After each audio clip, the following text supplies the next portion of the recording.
사람의 신앙생활의 척도는 그 사람의 예배로 가늠할 수가 있습니다. 예배 생활이 곧 그 사람의 영적 지수가 되지죠. 특히 예배드린 태도를 보면은 그 사람의 생활을 예측할 수가 있습니다. 일주일에 1시간의 예배도 제대로 못 드린다면 평상시에 하나님과의 관계가 어떠할지는 자명한 사실이지요. 우리는 언제 예배를 드립니까? 우리는 보통 일주일에 한 번 주일에 모여서 하나님께 예배 드린다 생각하고 또 목사의 축도가 끝나면 한 주간의 예배가 끝났다라고 생각합니다. 그러나 우리가 드려야 할 진정한 예배, 참된 예배는 축도 이후로부터 시작되어지는 것이지요. 하나님은 성도들이 모이는 공동체 예배를 기뻐하실 뿐만 아니라 성도들이 흩어져서 삶으로 드리는 예배를 더욱 기뻐하십니다. 다시 정리해 본다면 우리가 하나님께 영광 돌리는 방법을 두 가지로 압축할 수가 있지요. 하나는 모이는 예배, 또 하나는 흩어지는 우리의 삶입니다. 하나님을 경배하는 예배와 하나님의 말씀대로 실천하는 예배, 즉 우리의 삶이 예배입니다. 우리에게 삶의 예배가 있어야만 사람들에게 감동을 주고 세상 속에서 하나님께 영광을 돌리게 된다는 말씀입니다. 오늘 본문의 말씀은 이 점을 강조합니다. 마태복음 5장 16절의 말씀의 결론을 이렇게 맺고 있습니다. 그들이 너희의 착한 행실을 보고 하늘에 계신 너희 아버지께 영광을 돌리게 하여라. 본문에서 예수님은 우리에게 놀라운 정체성을 확립시켜 주십니다. 우리가 어떻게 하나님께 영광을 돌려야 되는지를 정확하게 말씀해 주시는 거죠. 그게 곧 너희가 누구냐라는 이 존재의식입니다. 너희는 세상의 소금이다. 너희는 세상의 빛이다. 주님은 우리에게 왜 세상의 소금과 빛이라고 말씀하셨을까요? 그러기 위해서는 우리가 소금과 빛에 대해서 살펴봐야 됩니다. 우리가 먼저 소금을 살펴봅시다. 지상에서 가장 염분이 많은 사해를 옆에 두고 사는 팔레스타인 사람들에게 소금이란 너무나도 흔하고 값싼 것에 불과합니다. 예수님께서 너희는 세상의 소금이다 라고 말씀하실 때에 제자들은 웃었을지도 모릅니다. 자신들을 그렇게 흔하고 흔해 빠진 값싼 소금에 비유하셨으니 말입니다. 그러나 소금은 평범한 것이지만, 흔한 것이지만 사람에게는 혈액과 같아서 없애서는 안 될 존재입니다. 피가 부족할 때에 식용 주사를 맞습니다. 음식은 소금이래야 간을 맞춥니다. 그러면 이렇게 평범하지만 꼭 필요한 소금을 통하여 주님은 우리에게 무엇을 교훈하고 계십니까? 그리스도인의 삶의 매력은 평범한 가운데 있어야 한다는 겁니다. 다시 말하지만 평범하지만 귀한 삶을 살라는 얘기입니다. 바로 예수 믿는 사람은 어떤 특별한 인간처럼 살아야 한다라고 생각하는 경우가 많이 있습니다. 그 강박관념 때문에 예수 믿기가 힘들다라고 말을 하는 사람들도 있습니다. 무엇인가 잘못된 것이지요. 그리스도인들은 일부러 자신의 삶을 다르게 살려고 애써서 꾸밀 필요가 없습니다. 평범하게 사십시오. 그러나 가장 인간답게 사십시오. 그리스도인은 소금처럼 되는 것이 아니라 바로 소금입니다. 지극히 평범한 가운데 귀한 사명을 다하는 삶을 말하는 것입니다. 썩을 것을 썩지 않게 하면서도 소위 티내지 않는 너무나도 자연스러운 삶, 그것이 모든 사람에게 매력을 주어서 그리스도 안으로 이끌어들이는 그런 삶이 되어야 될 줄로 믿습니다. 두 번째, 빛입니다. 세상의 빛으로 오신 분은 바로 주님이십니다. 세례 요한은 주님을 빛이다, 참 빛이다 이렇게 얘기하십니다. 그런데 주님은 오히려 우리에게 너희는 세상의 빛이다 이렇게 말씀하십니다. 족보론적으로 따져보면 주님은 우리를 주님과 같은 학년에 올리신 것입니다. 이것만 생각하면 자다가도 너무나도 감격스럽습니다. 그러니까 빛이다 이 말씀 속에는 주님을 생각하고 주님처럼 살아가야 됨을 말하는 것입니다. 우리 주님은 마음씨가 밝았습니다. 흐릿하거나 구질구질한 구석이 없어야 됩니다. 그것은 쉬운 일이 아닙니다. 그러나 어렵지도 않습니다. 빛이라고 지어주신 주님이 함께 하시기 때문입니다. 또한 우리 주님은 다른 사람을 밝게 비추어 주셨습니다. 마음이 밝으면 접촉하는 사람의 마음도 밝게 해줍니다. 덕이 높은 어른과 마주 있으면 자신도 모르게 옷깃이 염해지는 것과 같습니다. 예수님을 만난 막달라 마리아 같고 삭개오도 그런 삶을 살았습니다. 우리 사회는 이렇듯 마음속으로 파고드는 빛이 요구됩니다. 그 빛이 있어야만 휘청거리는 이 세상이 바로 잡힙니다. 실룩거리는 윤리들이 제 정신을 차리게 되어집니다. 또한 주님은 어둠을 물리치고 모두를 보게 하셨습니다. 우리 자신이 빛이라면 그리스도의 가르침과 본을 받아서 이 무지와 편견을 걷어치우고 생명의 길을 모든 사람에게 보여주어야 합니다.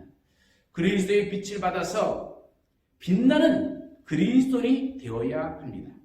이런 그리스도인들이 함께 모여서 큰 횃불을 이루는 그리스도의 교회가 되어야 하는 것입니다. 사랑하는 여러분, 교파의 장벽을 쌓아놓고 자기 교회나 지키고 거대한 건물이나 짓는 것이 그리스도인의 사명이 아닙니다. 이미 주님께서 전지하신 썩은 세상에, 어둠의 세상에 소금이 되고 빛이 되어지는 것입니다. 세상이 살벌할수록 산골 기도원에 들어가서 제 몸 보신을 위한 기도나 하는 것이 그리스도교가 아닙니다.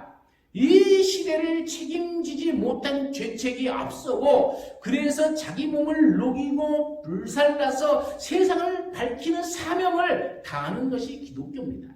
잘난치 않은 허식의 빛이 아닙니다. 자연스러운 삶을 통해서 책임을 다하는 빛이 되어야 합니다. 작은 불꽃 하나가 어둠을 밝힙니다.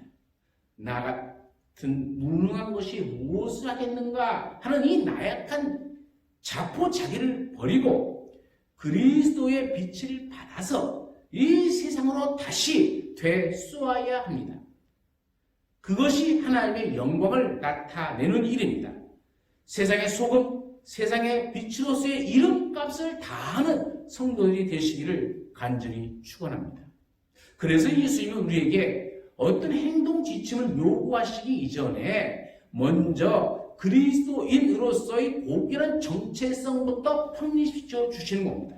이 정체성이 확립된 자만이 하나님께서 기뻐하시는 그 영광을 올려드릴 수가 있습니다.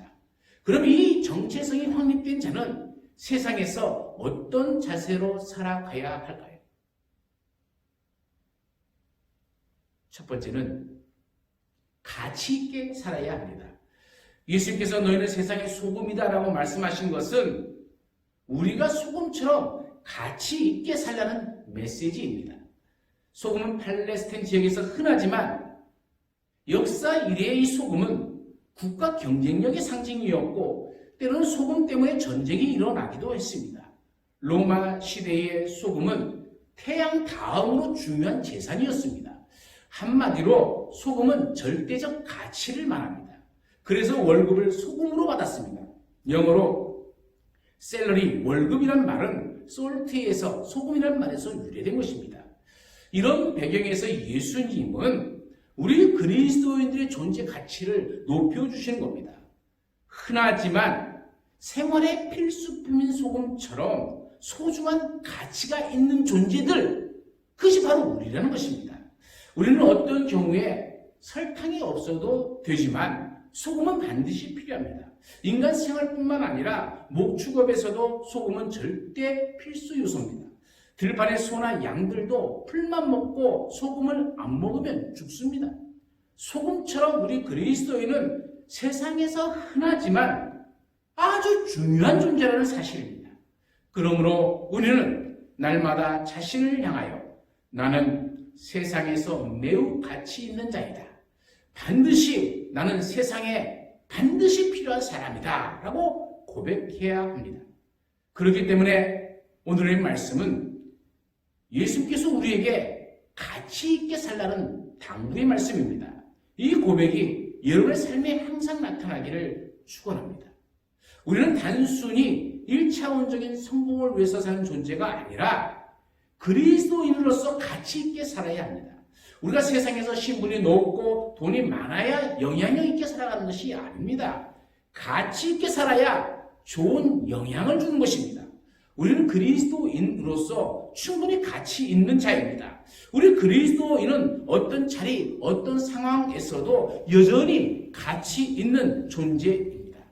우리가 실력이 부족하고 학교 성적이 조금 부진하도 세상적으로 조금은 부족하게 살아도 우리는 하나님께 사랑받는 하나님의 자녀인 줄로 믿습니다. 때로는 우리가 직장에서 구조조정으로 일자리를 잃거나 가게 운영이 어려워 문을 닫고 사업을 접는다 하더라도 우리의 존재 가치에는 변함이 없습니다. 우리는 여전히 하나님께 소중한 존재입니다. 이것이 예수님께서 말씀하시는 소금 인생입니다. 리더십의 권위자 존 맥스웰은 함께 승리하는 리더라는 책을 썼습니다. 그 책에 좋은 이야기가 한 토막 있죠. 어떤 세미나에 참석하였는데 강사분이 청중들에게 자신의 가치관 정립에 관한 설명을 아주 뜻깊게 하더라는 겁니다. 그런 주머니에서 돈을 꺼내 사람에게 묻습니다. 여러분, $100짜리 지폐를 갖고 싶으신 분은 손을 들어 주십시오. 많은 사람들이 손을 들었습니다. 강사는 갑자기 그 빠듯한 돈을 손으로 구긴 후에 다시 묻습니다.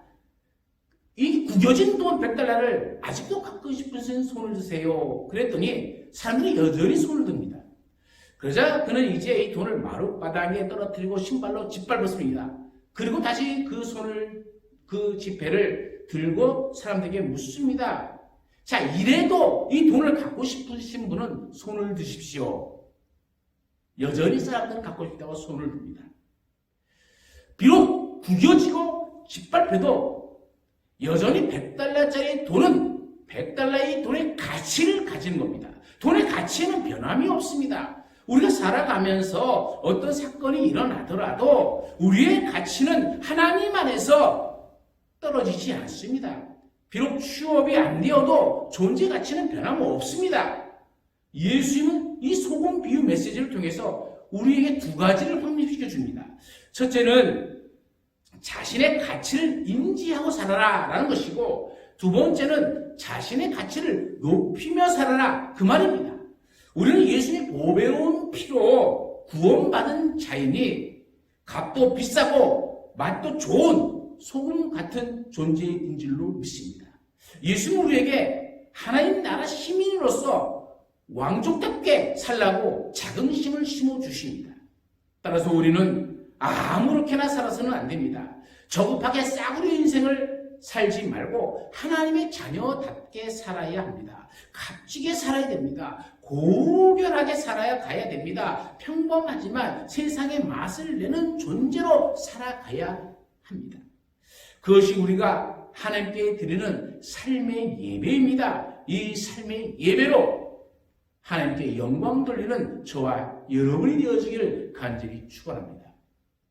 두 번째로는 투명하게 살아야 됩니다. 삶의 예배로 하나님께 영광 돌리는 원리는 단순합니다. 이 말은 주일의 거룩지수와 평일의 경건지수가 같아야 한다는 메시지입니다. 이중적으로 살지 말고 투명하게 살라는 말씀입니다. 그래서 예수님은 우리에게 너희는 세상의 빛이다 말씀하십니다.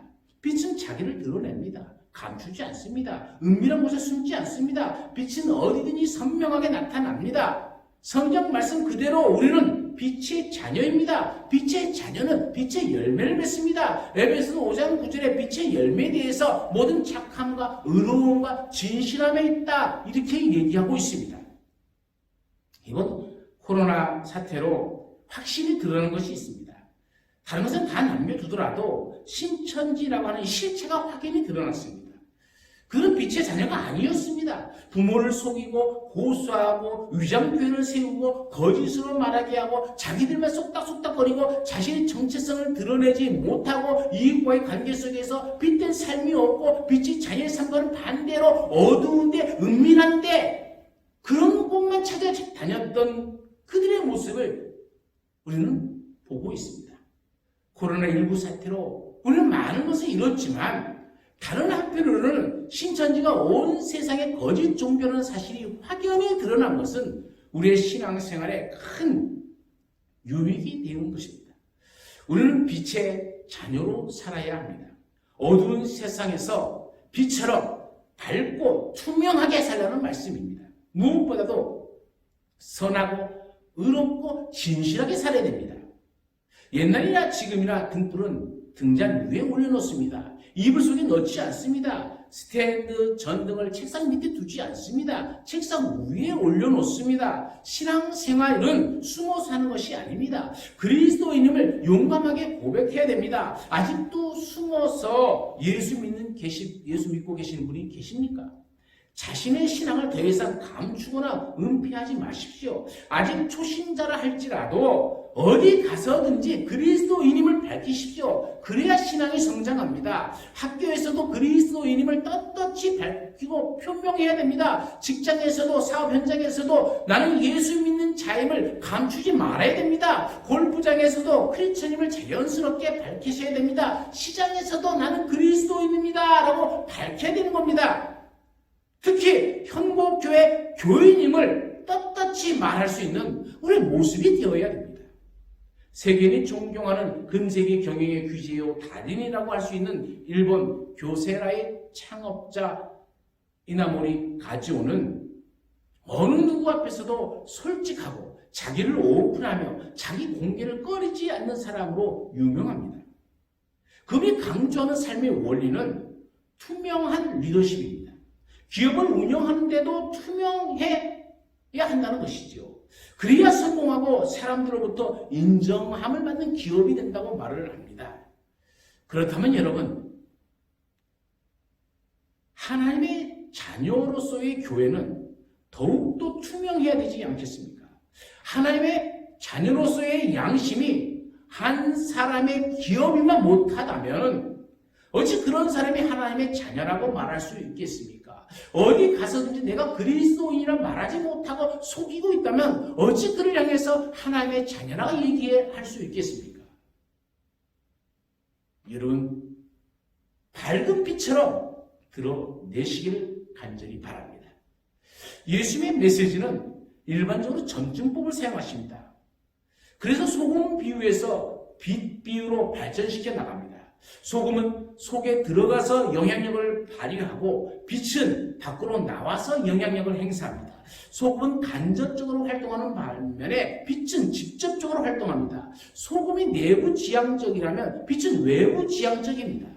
그리스도인은 운둔자로 숨어 살지 말고 떳떳하게 드러나는 삶을 살아야 한다는 것입니다. 그래서 너의 빛을 사람 앞에 비추게 하라고 우리 주님은 강조하시는 겁니다. 요즘처럼 세상의 도덕과 윤리가 붕괴되고 부패할수록 그리스도인의 빛된 생활은 더욱 선명하게 드러나야 됩니다. 우리가 특출하게 잘하는 것도 아닌데 돋보이게 나타납니다. 우리의 삶이 찬란해서가 아니라 세상이 어둡기 때문입니다. 만약 우리 그리스도인이 남들처럼 구별되지 않는다면 그는 꺼진 등불입니다. 단도직입적으로 여러분에게 묻습니다. 여러분은 꺼진 등불입니까? 밝은 빛입니까? 구약시대의 희망의 선지였던 이사야는 이렇게 간곡하게 외칩니다. 일어나서 빛을 비추라. 어느 자리에서든지 태양처럼 투명하게 살라는 말입니다. 사도 바울의 간증대로 우리가 과거에는 어둠의 자식이었지만 이제는 주님 안에서 빛의 자녀입니다. 그러므로 삶의 질적 수준을 높여서 사실은 우리의 삶이 되어지기를 간절히 축원합니다. 죄는 항상 어두운 데서 짓습니다.